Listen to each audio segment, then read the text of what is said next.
Welcome back, True Crime Army. I am your host, Margot, and this is Military Murder, a true crime show where I focus on crimes committed by military members and veterans. But don't worry, you don't have to know anything about the military to listen. You just have to be kind of a weirdo just like me who wants to know all the details of every single case you've ever heard of. You with me? Today's case was actually recommended by one of you, very recently actually. So if you've been hoping that I'd cover a particular case, please don't hesitate to reach out. And if you sent a recommendation years ago and you haven't heard it covered yet, make sure you reach out again. A little nudge never hurt anyone. Now, listen up, because I do need to give a warning for today's episode. Most of the cases I cover are senseless, but today's case is even more senseless. It involves one of the most dangerous professions in this country. Have you guessed it yet? Law enforcement. And I want to be clear, I honor those who protect and serve, because when you're in an emergency, who do you call and who do you expect to show up to help you? Law enforcement, that's right. Now, today's case takes us back to the Sunshine State, and it involves the murder of a police officer and the shooting of a canine, both of which I know can be deeply triggering for many listeners. So please listen with care. Join me today as I tell you the tragic story of fallen officer Joshua Moyers, the intense manhunt that followed for his killer, a veteran named Patrick McDowell, and the trial that followed. Now, let's dig in. Military murder is an independent project and is not endorsed by the Department of Defense or any military component. The views expressed are those of the host. The content of this podcast is not meant to be legal or medical advice. Warning, this episode contains graphic details of murder and is not suitable for young listeners. Listener discretion is advised.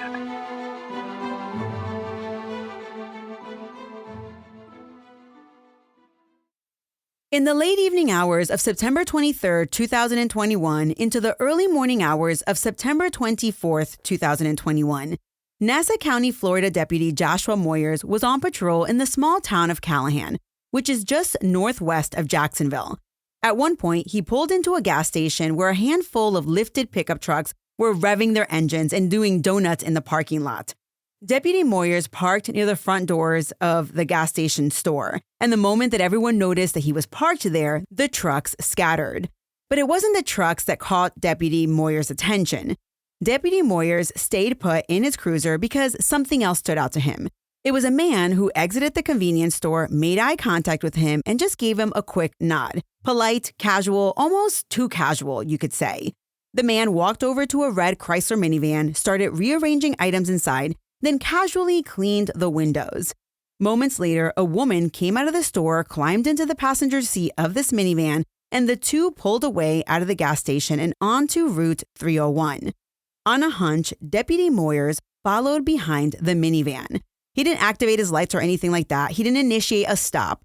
But inside that minivan, panic was setting in almost immediately as the couple realized that the marked patrol car was trailing them. Now, most of us get a little bit uneasy when a cop ends up behind us at a stoplight or on the highway. But this panic in this vehicle ran much deeper, and for good reason. Just minutes earlier, the man and woman had smoked meth inside the van while parked at that gas station. The driver was 35-year-old Marine Corps veteran Patrick McDowell. His passenger was a woman named Noelle Gale. They weren't a couple, just drug-using acquaintances. And the paranoia wasn't just the meth talking. McDowell knew the minivan he was driving was stolen. According to him, someone had stolen it from their own mother and handed it over to McDowell to settle a drug debt. As the patrol car stayed right behind them, trailing them, McDowell pointed it out to Noelle. He also knew something else. There was an active warrant for his arrest. So in his mind, the reason the deputy hadn't turned on his lights yet was simple. He was calling for backup. McDowell had a lot to worry about. He was high on meth, driving a stolen vehicle, and he had an outstanding warrant. But on top of that, there were drugs in the minivan, and in the back, there was a stash of stolen firearms. Going back to jail wasn't an option for this guy, so he made a decision. If the police were coming, he was going to run. He was going to force them into a high-speed chase. Noelle was terrified when she heard this. She warned him, running from the cops never ends well for anyone. By now, Deputy Moyers was directly behind the minivan in the left lane of a 4-lane divided highway. When he activated his lights, he expected the driver of that minivan to pull over, but the van didn't stop right away. Instead, McDowell drove a short distance further, turned onto Sandy Ford Road, and finally came to a stop just before a railroad crossing. As Deputy Moyers prepared for what he believed was a routine traffic stop, McDowell was preparing too, but not in the way officers expect. Instead of reaching for his license, registration, and insurance, McDowell reached for a gun. The firearm was holstered inside the center console, screwed into place. He pulled it out, checked to make sure it was loaded and set to fire. Then he tucked it behind the seatbelt clip near his hip. He positioned it so that the deputy wouldn't see it from the driver's window. He never put the van in park either. It stayed in drive, his foot pressed firmly on the brake.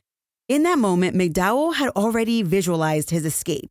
He envisioned a train quickly approaching, the crossing arm coming down, him slipping across the tracks at the last second, leaving the deputy trapped on the other side. All the while, he disappeared into the other side of the road. Well, that was all just in his imagination, because moments later, Deputy Moyers approached the driver's side and asked for identification and insurance. McDowell gave a false name, Patrick Fowler. He claimed he'd left his driver's license in a pair of pants back home in Jacksonville, and he also admitted that the van wasn't his. He said he borrowed it from someone who used it as a lift vehicle. Noelle followed suit. She gave a fake name as well and told the deputy she left her ID behind. Instead, though, she showed him a picture of her ID, or her fake ID, on her phone. Deputy Moyers wrote both names on his hand, and he radioed them in for verification. First name's going to be Patrick, common spelling. Middle initial is going to be Mike. Just after calling in the names, Deputy Moyers asked the pair to step out of the vehicle. But just as he was asking them to step out, the train crossing lights began to flash, indicating that there was a train approaching. For a split second, Deputy Moyers glanced up towards the tracks. That brief moment of distraction, though, was all that McDowell needed. He knew his original plan to gun it across the tracks and leave the deputy stuck behind the train. Well, at this point, he was like, that's not going to work. So he pivoted to his plan B. McDowell quickly grabbed the gun tucked against his hip, which was an H&K .40 caliber. And as Deputy Moyers looked back towards the driver's window, McDowell raised the pistol, aimed directly at his face, and pulled the trigger. Deputy Moyers was struck on the right side of his face as he collapsed to the ground, and that's when McDowell leaned out the window and fired 2 more shots into the deputy's back.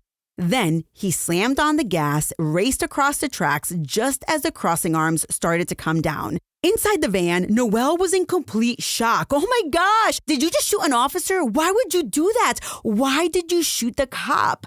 McDowell didn't argue. He didn't justify it. He simply said it was him or me.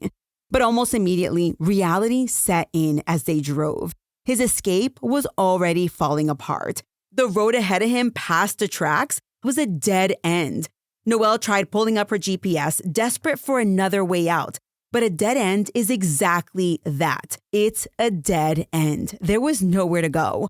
McDowell ordered her to shut off her phone to avoid being tracked. It was still dark, early morning hours. Realizing there was no escape, McDowell told Noelle the only way she would survive was if he turned himself in. He drove back toward the railroad crossing where the train was still slowly grinding past. Between the train cars, McDowell could see officers waiting on the other side, rifles raised and ready. In that moment, he realized he was a dead man walking. He turned the van around, drove over a berm, and crashed into a stand of trees. While this was happening, officers were desperately trying to save Deputy Moyers' life. Down at the crossroads. 1033 from Office 1, officer down, crossroads, zone 12. 3226. HQ, I got a gunshot to the nose. 1001, Moyers. 10-4. HQ, I don't have a full power. Take a breath. What do you need, buddy? I need rescue, and I need somebody below it. I had train tracks down. I don't know if they went over the railroad track, and I don't know if they went south on 301. After this, the ambulance arrived and Deputy Moyers was rushed to the hospital as medics worked to stabilize him. After the crash, McDowell and Noelle jumped out of the van. McDowell grabbed a rifle from the back of the car, grabbed Noelle, and ran. They reached a nearby trailer and McDowell dove underneath it to hide. For the first few minutes, Noelle begged for her life. She realized that if this man was willing to kill a cop, he would be willing to kill her. She told him that she had a 4-year-old daughter waiting for her. She pled with him to let her go and told her that she didn't want to die like this. She promised if he let her go, she wouldn't tell the police his real name. At that point, this woman would have said anything to survive. McDowell's options were running out. Finally, he agreed to let Noelle go, but he told her to wait 5 minutes before calling 911. Now, I had a chance to listen to the 911 call that Noelle made, and it was so incoherent that I was frustrated just listening to it. I was going to play it for you, but I didn't know if you guys would want to hear it. You know what? All right. Because sometimes I bet you guys think that I exaggerate, here is a portion of that 911 call. I want you to take a listen, but you've been warned, it doesn't make any sense.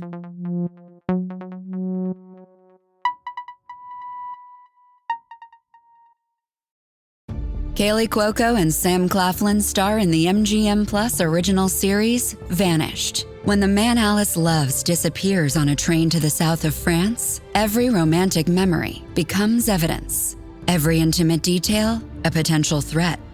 She thought she knew everything about him, but she may not even know his real name. 4-part thriller Vanished premieres February 1st on MGM Plus. Finding the truth is a dangerous affair. Here is a portion of that 911 call. After you had separated yourself from the defendant, did you turn your phone back on? Yes. And when you turned your phone back on, what'd you do? I called 911. What's the address of the emergency? I'm not sure where this is. Okay, so what's going on? Okay, listen, my friend has been car with him, and he started shooting, and he said, I'll come over, and he shot the cop. Your friend? No, not my friend. Well, he's not really my friend, he's in court. Where are you at? Stop speaking, ma'am, I have no first idea. Please hold on 1 second, okay? What? Okay, but hey, what is your name? Hey, what? My name Hey, is Noelle. I'm sorry, my name is Noelle. calm down. I need you to talk to me. I need you to calm down. I need you to talk to me, okay? Yes, ma'am, yes, ma'am. So what does your friend do? Okay, so he picked me up, we were supposed to hang out, go trail right in there. Okay, You know, and- okay, I understand. What's your friend's name? Oh my goodness. Hey, I need you to calm down. What is your friend? Hey, what is your friend's name? Yeah, it's Todd. What? My husband, his name is Pat. His name is what? Pat. P-A-T. What is his full name? I don't know his full name. I know his name is Patrick. What is your name? Noelle. So you were with him? Yeah, I was working in the car, and we got pulled over on the way to go trail Where ride. is he at right now? I don't want. Where is he at right now? Oh, yeah, I have no idea. So where are you at? I'm walking down the road. What did he do?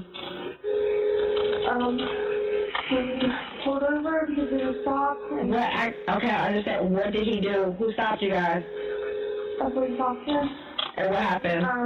He was gunshots, and I think he shot the cop. You need to stay on the phone with me. Do you understand? Yes, ma'am. I'm not hanging up. I got 100%. So he just dropped you off?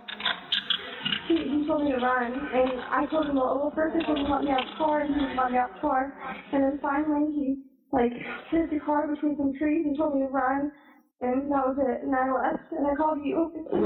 Hey, it was only you two in the car? Huh? It was only you two in the car? Was I right? That call was obnoxious. You could hear how frustrated the 911 operator was. If she could, she would have reached right through that phone and yoked that girl right up. I mean, it is frustrating. So while this call is going on, back at the scene, deputies knew that they were dealing with a man who had just shot a law enforcement officer during a routine traffic stop. Someone armed, dangerous, and now on the run. A large-scale search began along Sandy Ford Road. The Jacksonville Sheriff's Office responded to assist, deploying a canine unit trained specifically in suspect apprehension. They were hunting someone willing to shoot a cop. Officer Dale Cullen and his canine partner Chaos were called in. Around the same time, deputies located Noelle Gale walking along the side of the road. She gave them a description of McDowell, a white male with a shaved head wearing a gray shirt and hiding under a trailer at the end of Sandy Ford Road. Armed with that information, Officer Cullen turned Canine Chaos loose. Canine Chaos quickly alerted that he was on a track and led officers to an abandoned boat sitting on a trailer. Chaos engaged the man hiding there, a white male, shaved head, gray shirt. On the surface, it looked like a match. This search was over. Nearby, officers also found the red minivan wedged between two trees in a wooded area not far from where this man had been hiding. Believing the suspect was in custody, the Jacksonville sheriffs returned to their cars and waited to see if Nassau County needed further assistance. But just around 2 a.m., everything unraveled. Officer Cullen was informed that the man that they had detained under the trailer was not Patrick McDowell, which honestly is wild to me. What are the odds that some other random white guy with a shaved head and gray shirt just happens to be hiding under a trailer at the end of a dead-end road while police are hunting for a cop killer? But because they had Noelle in custody, she confirmed it wasn't McDowell. Investigators compared the detained man to McDowell's Facebook photos and realized that she was right. They had the wrong guy. So the search started all over again. 5 Jacksonville canine teams regrouped with 3 Nassau County deputies and headed back into the dark wooded area. Officer Cullen and Canine Chaos took the lead again. They pushed west past a farmhouse and a barn. Once that area was cleared, they moved north toward a pond. As they approached the tree line, Chaos alerted again. At this point, it was still dark outside. There were no streetlights, and the only visibility came from flashlights, and they were hunting for an armed suspect. To reduce the risk, officers flicked their lights on and off as they moved, careful not to give McDowell a clear target. Canine Chaos was out front on a 15-foot lead. Suddenly, Chaos barked. He'd found something. Officer Cullen dropped the lead and activated his weapon light, just enough to see the tip of Chaos's tail disappearing into the brush. Chaos latched onto McDowell's left forearm, and McDowell fired his weapon twice. Chaos yelped. He'd been hit. Officers immediately returned a slew of gunfire and maneuvered to flank McDowell. One round struck McDowell in the head but glanced off. Another hit him in the hip. McDowell fired one more shot, and then the woods went silent. McDowell somehow managed to break free and disappeared again into the undergrowth. Officers covered Officer Cullen as he belly crawled to his partner Chaos. They pulled the dog out and rushed him to an emergency veterinary hospital. Chaos had been shot in the leg and the stomach. Now, back at the woods, the manhunt continued. Jacksonville officers and Nassau County deputies conducted aerial searches using a drone, but McDowell was not spotted. They deployed a distraction device similar to a flashbang, but without the flash, hoping that he would move or make some sort of noise. But nothing. Eventually, Nassau County's Special Response Team went back in with night vision goggles. During that search, they found McDowell's rifle, some ammunition, and blood. Clear signs that McDowell was injured. What followed, though, was a 5-day manhunt involving multiple agencies across several counties, along with federal partners. Teams worked 12-hour shifts, maintaining nonstop coverage. Deputies went door to door, snipers were positioned at key locations, and aircraft patrolled overhead. Then, on Sunday, September 26, Deputy Joshua Moyers died from the gunshot wounds that he'd sustained. His hearse was escorted by a massive motorcade of law enforcement vehicles from agencies across Florida, including the Nassau County Sheriff's Office, Jacksonville Sheriff's Office, and Florida Highway Patrol. Thousands of people lined the route from the hospital to the funeral home, some waving American flags, others standing silently with their hands over their hearts. The next day, a tip came in as the search continued. Investigators learned that McDowell might be in contact with his girlfriend, Brianna Toll. But authorities were already surveilling her apartment, and they knew that McDowell wasn't there. But their surveillance paid off in other ways. They intercepted Facebook messages between McDowell and his girlfriend, showing that she was planning to pick him up at a nearby park. By Tuesday, September 28th, day 5 of the manhunt, Brianna was on the move. McDowell was hiding at a baseball park in Callahan, either near the concession stand or in the restrooms. Law enforcement had already established a perimeter of this location. When Brianna arrived, she hesitated. Then she tried to back out. As she drove away, officers stopped her and arrested her for assisting a fugitive. Now, here's some audio after she was placed in the back of a police cruiser. You don't realize you're going to be an accessory if you don't tell the truth. I haven't told the truth. And actually, the law states that you're an accessory if you've helped and aided him. And I haven't. Because if I helped and aided him, I wouldn't be here right now and he wouldn't be in the woods. Okay, I'm done talking to you. Around the same time that Brianna was taken in, an ATF agent spotted McDowell emerging from the woods, limping. Now, due to the park's proximity to a school, authorities didn't immediately take him down. Instead, they had to lock down the schools before taking further action.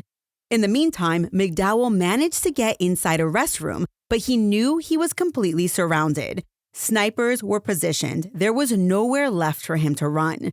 Eventually, word came down. McDowell was going to surrender. That's when the restroom door opened. McDowell began to low crawl out.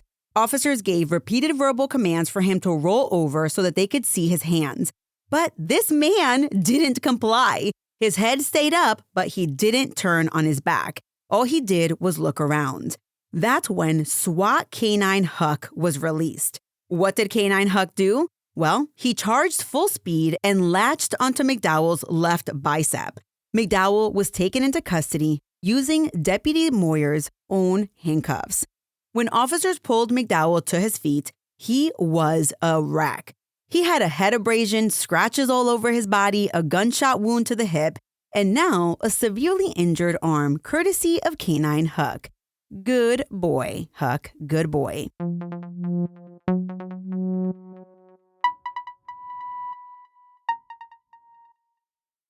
After the takedown, McDowell was transported to the hospital, and on Thursday, September 30th, he was booked into the Nassau County Jail. He was formally charged with first-degree premeditated murder, use of a deadly weapon on a police dog, and 8 counts of aggravated assault on a law enforcement officer.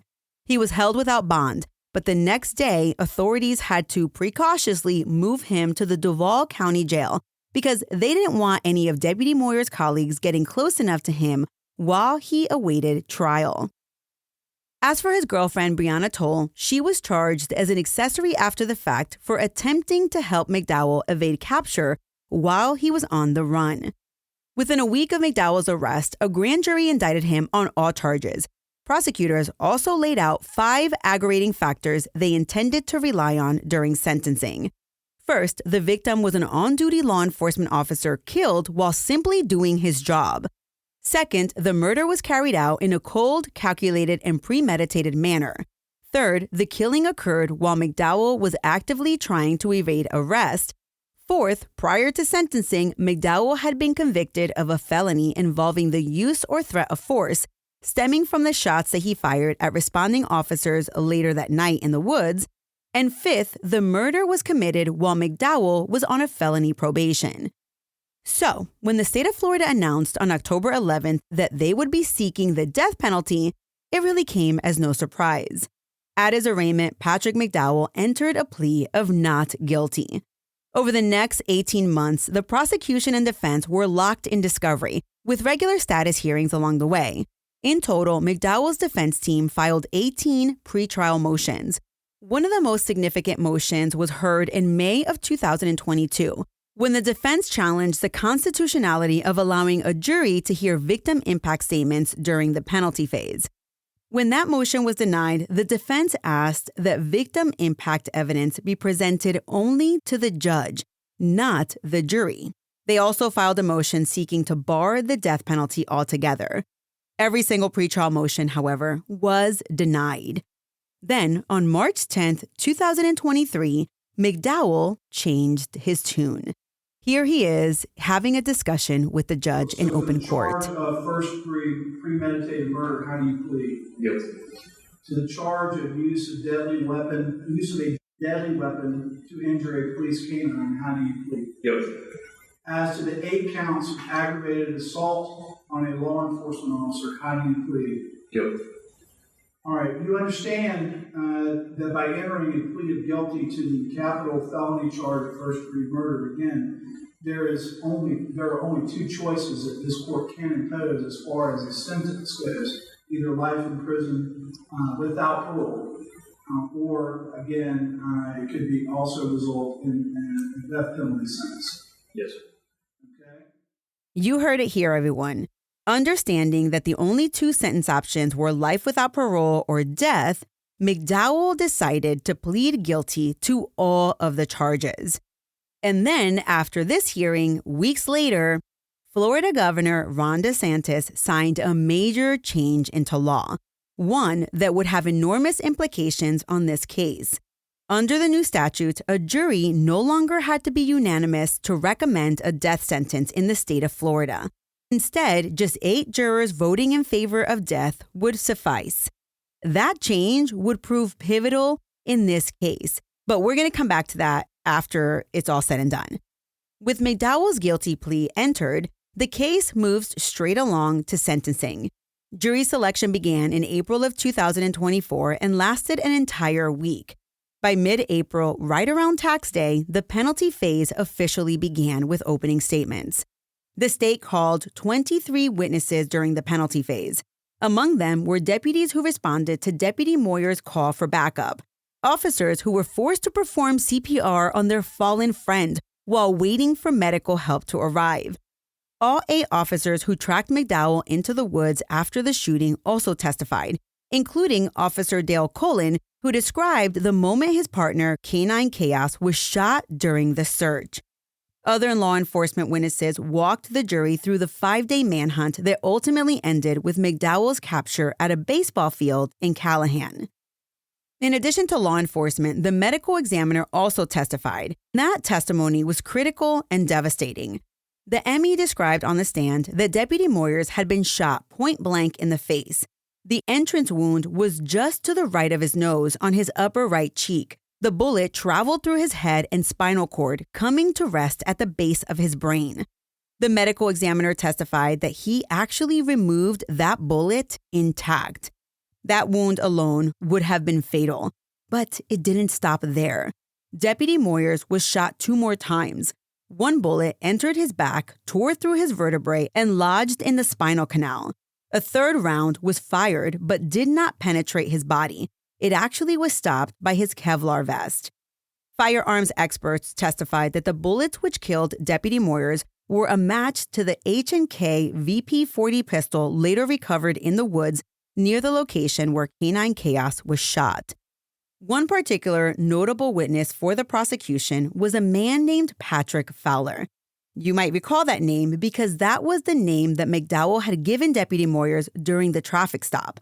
Now, Fowler testified that he and McDowell had been friends for more than a decade. They met in Jacksonville and even competed together in airsoft shooting competitions. Fowler described McDowell's work history as an armed security guard and later as a military contractor in Iraq. Patrick Fowler was able to walk the jury through McDowell's slow unraveling over the years, his increasing dependence on drugs and alcohol, and the steady decline that followed. But the most impactful testimony during victim impact statements came from a letter written by Deputy Moyers' fiancée, Ivy, and that statement was read aloud by a victim specialist from the state attorney's office. Now, I am going to read it to you verbatim because I think her statement is important for us to understand who Deputy Moyers was. Here it is. Quote, "Josh and I started dating on May 11th, 2013. And as many of our family and friends are aware, we were completely inseparable for the 8+ years. Luckily for me, if you knew Josh, you also knew he lived and breathed law enforcement. Our first year was spent getting him through the police academy at St. John's River State College. From there, he worked for JSO for a short time. Then, realizing he wanted to come home, back to the community where he grew up and work with Nassau County Sheriff's Office. I can't say the years were easy. Any spouse or family member of law enforcement officers know better than that. So many nights were spent worrying, not if, but when something would happen. You just hope it wouldn't be this severe, especially for Josh, as he was so proactive at work. My only saving grace in all of this was that I integrated myself into the job he loved so much by riding with him as often as I could. I used to tell people I spent more time in a police car than I did at my own job.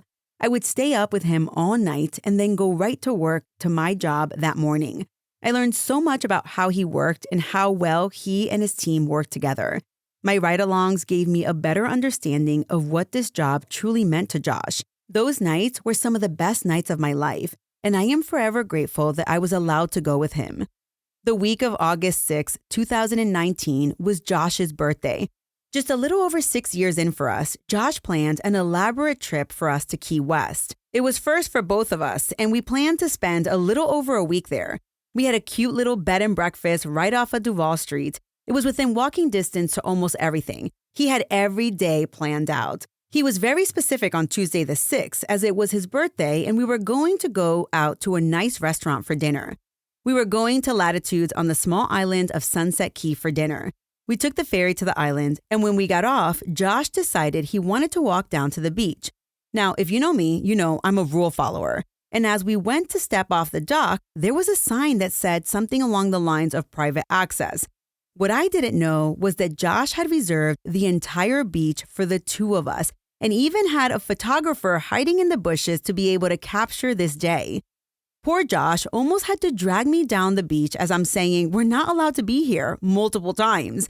He finds a stopping point as the sun is beginning to set. He walks in front of me, turns around, and drops to his knee. His whole body is shaking. He says, "Ivy Elizabeth Carter, will you marry me?" That was the top of the list for the best day of my life. Unfortunately, I never got to walk down the aisle to this man as he was taken from me. Being just his fiancé at the time of his murder, legally, I will never be able to be seen as a family member, never get to be the Moyers I so desperately longed to be.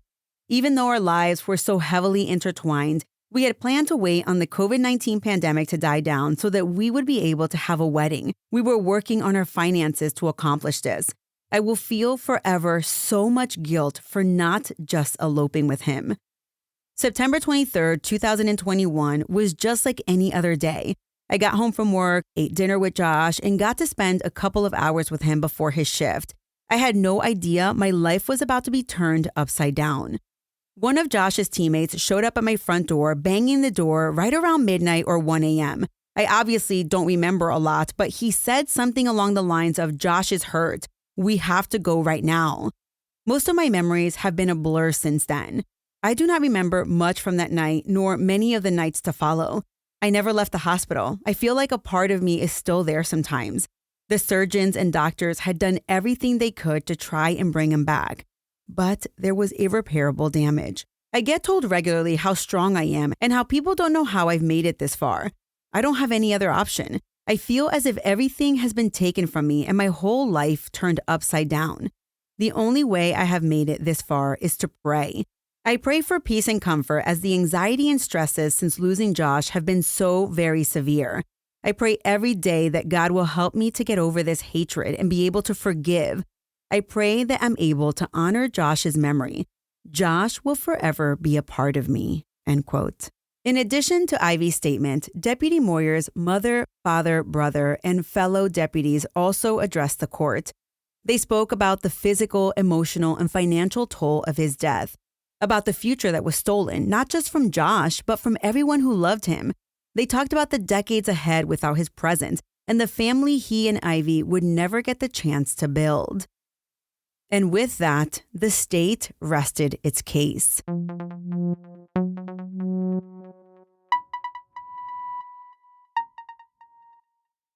The defense called 40 witnesses, including members of McDowell's family and several friends, all of whom described what they characterized as a fairly normal childhood. Patrick McDowell was the son of a Marine. His parents, Richard McDowell and Rena Jones, divorced when he was still a baby. His mother moved to Illinois and later married Mike Jones, who interestingly spent 30 years as a police officer. McDowell split time growing up as most kids of divorcees do, spending holidays and summers with his father in Florida. Later, McDowell's mother and stepfather would have another son, McDowell's half-brother, who interestingly enough would end up becoming an FBI agent. Now, right out of high school, McDowell wanted to join the Marine Corps, but a knee injury delayed his enlistment. While recovering, he and some friends broke into storage units, and McDowell was charged for that crime. Afterward, he moved to Florida to live with his father, who was determined to get him back on track. McDowell worked for his dad's cleaning business as a tree trimmer and eventually saved up enough money to pay restitution for the storage unit break-ins. Because of this, the charge was ultimately reduced to a misdemeanor. Encouraged, McDowell visited a recruiter in 2005 and successfully enlisted in the Marine Corps as a radio operator. During his service, he was stationed in Okinawa, Japan. After promoting to sergeant, he trained at 29 Palms and later deployed to Iraq for 9 months in 2009. While deployed, he met and married a woman named Shauna. After returning stateside, McDowell separated from the Marine Corps at the end of his enlistment. He and his wife moved to Florida, welcomed their first child, and McDowell enrolled in college to study fire science, hoping to one day become a firefighter. Like many veterans returning from combat, McDowell suffered from mental health issues, and because of that, he sought help from the VA specifically for PTSD. According to testimony, his symptoms included hypervigilance, nightmares, angry outbursts, and an exaggerated startle response. He was offered therapy and prescribed medication, but both were short-lived.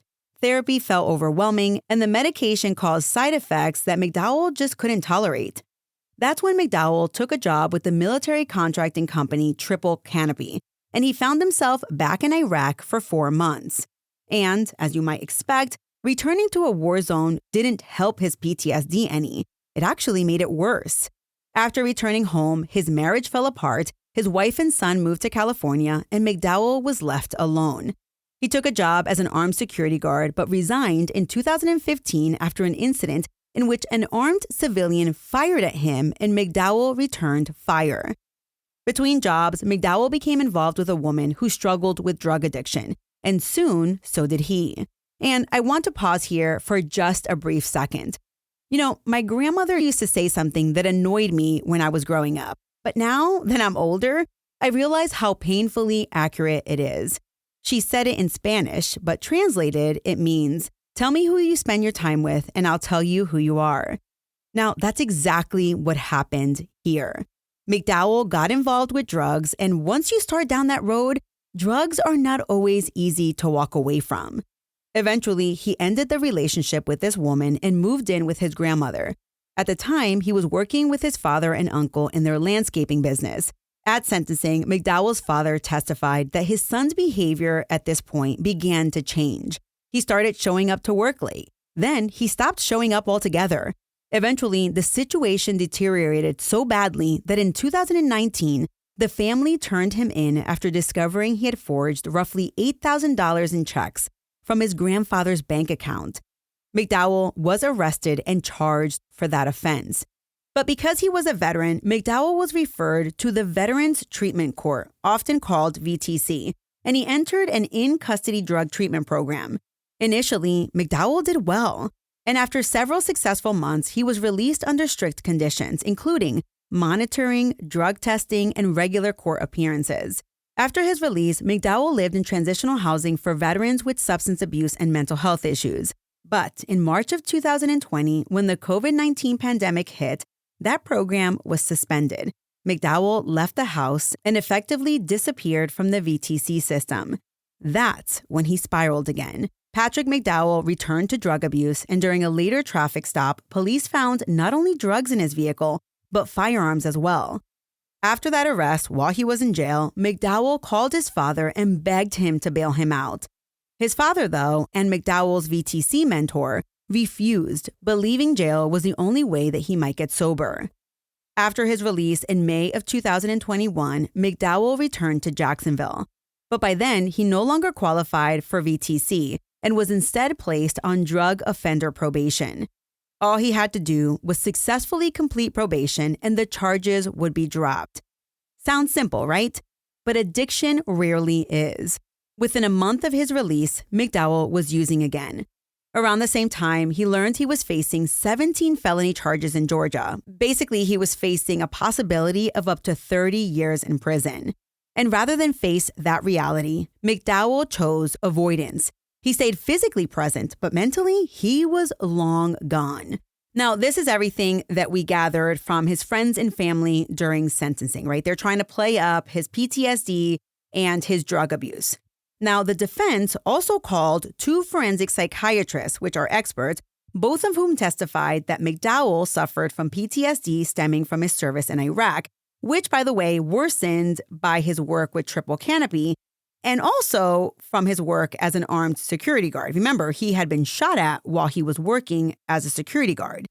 Now, one of the psychiatrists explained that PTSD and substance abuse can feed off of each other. PTSD causes fear, agitation, and a racing heart rate. Drugs and alcohol are often used by people who suffer from PTSD to dull those symptoms. But the drugs ultimately make the PTSD worse. This is a terrible cycle. Both experts on the stand opined that on the night that Deputy Moyers was killed by McDowell, McDowell was experiencing a fight or flight response. In addition to these witnesses, the jury also heard from Patrick McDowell himself. Now, this was against his counsel's advice, but McDowell, it's his defense, and he can make those decisions. And quite honestly, after listening to a portion of his statement, I see why his attorneys didn't want him to talk. Under oath and on the stand, Patrick McDowell told the jury in a somewhat cold manner exactly how he killed Deputy Moyer. After his description, he told the jury that he didn't want to die, but asked them why should what he want matter. He also said that he deserved what he gave to the cop. I mean, listen, it was an odd statement to say the least, and really he should never have made that statement at all. After the defense rested, the prosecution was given an opportunity to rebut, and they took that opportunity. In rebuttal, the state's expert took the stand again, and he disagreed sharply with the defense's experts, kind of synopsis of PTSD. He testified that McDowell's actions were not consistent with a PTSD-driven reaction. Video surveillance showed McDowell calmly speaking with Deputy Moyers for more than 6 minutes before pulling the trigger. Deputy Moyers was not threatening, he was not aggressive, he was not provocative, and McDowell himself told Noel that he planned to shoot his way out to avoid capture. In addition to everything that the jury heard, McDowell had just taken the stand, looked at the jury, and told them that from the moment he saw the cop at the gas station, he knew he wasn't going back to jail. He even said that before Deputy Moyers even approached the car, he knew what he was going to do. That, the state argued, was not fight or flight. That was planning. With that, the case went to the jury. And as we already know, the jury had 2 options. They could recommend a sentence of life without parole, or they could recommend a death sentence. The jury deliberated for just 3 hours before returning with a decision. And remember, this was not about guilt or innocence. Patrick McDowell had already admitted guilt. He was already convicted. This phase was solely about a sentence. What price would he pay for what he did on the night of September 23rd, 2021? So let's talk first about those aggravating factors and what the jury found. The jury unanimously found that all 5 aggravating circumstances should be considered in determining McDowell's sentence. They also weighed the 24 mitigating factors presented by the defense. 3 of those mitigating factors were given greater weight and all related to McDowell's military service in Iraq and his PTSD. Still, deliberations must have been tense because in the end, there was one holdout juror. The final vote came back, 11-1 in favor of the death penalty. And under Florida law, that was enough. The statute requires only 8 jurors to recommend death for the sentence to stand. But the defense wasn't finished. On April 18, 2024, defense attorneys filed a motion for mistrial. They were arguing improper use of victim impact testimony. Victim impact testimony has specific limits, and the defense asked the judge to question each individual juror about how they considered that testimony during deliberations. The prosecution immediately objected, and the judge didn't hesitate. The motion was denied, and Patrick McDowell was sentenced to death. As of this recording, Patrick McDowell's defense team continues to file appeals because this case is very recent, right? The most recent appeal is asking the appellate court to set aside the death sentence, arguing that the crime occurred before Florida changed its sentencing law. Because you might recall, at the time that Deputy Moyers was killed, Florida required a unanimous jury recommendation for death. That requirement changed roughly a year before trial, but a year after Deputy Moyers was killed. And the defense was now arguing that the statute does not explicitly apply retroactively to crimes committed before the change in the law. Now, I'm going to continue to monitor that appeal, and I will share any major developments in future headlines segments. But for now, as it stands, Patrick McDowell pled guilty, and he is sentenced to death and currently sitting on death row. Now, I am happy to report that K9 Chaos made a full recovery and returned to duty. He ultimately retired in May of 2025. To close the loop on Brianna Toll, the girlfriend, she was sentenced to 3 years in prison for her role in helping McDowell evade capture. After her release, she will remain on probation for an additional 3 years. As for Noelle Gale, the woman who was in the car when Deputy Moyers was shot, by the time she testified at trial, she had been sober for nearly 2 years.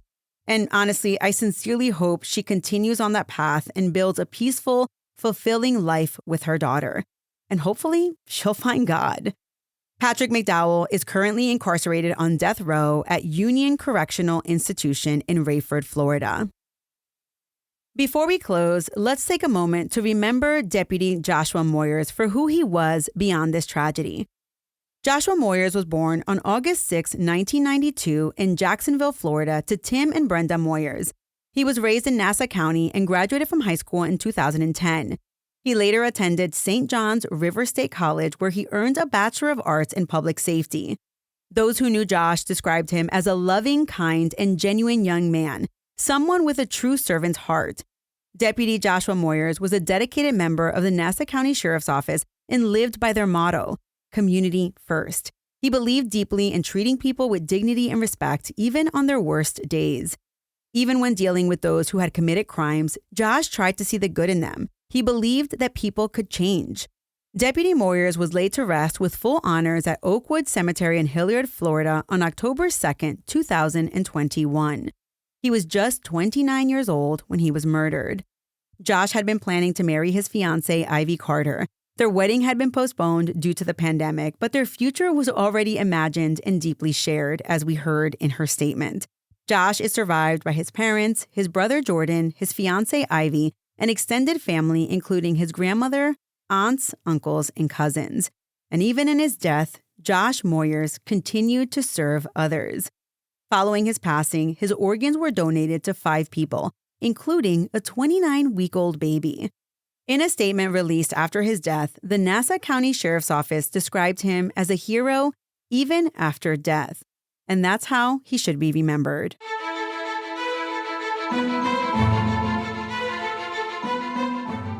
True Crime Army, this was such a devastating case to read about.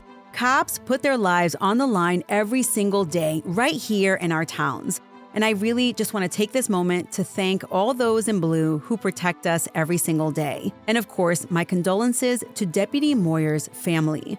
Before I end today, I want to give a shout out to one of my listeners. I'm not going to say who that person is, but this person is very, very familiar with Deputy Moyers' trial. And I also want to give a shout out to my girl Myrtle for researching and writing this episode. My sources for this episode include the full 4,000-page trial transcript, Florida Supreme Court appellate documents, and information found on the Florida Department of Corrections website and articles found in First Coast News. All right, everyone, if you want to support this show, be sure to check out my Patreon at patreon.com/militarymurder, where I have over 60 bonus full-length episodes. That's right, 60 episodes that are not available on my public feed. Right now, $5 a month, you can get access to those 60 episodes, plus every single episode that I've ever released on the public feed, completely ad-free. And guess what? Your help goes a very long way. Military Murder is a Mama Margot production. The music was created by Tyabs. Until next time, remember, you never really know what someone is capable of, so remain vigilant always. You have a fabulous week, and I'll keep digging to bring you another military murder story next time.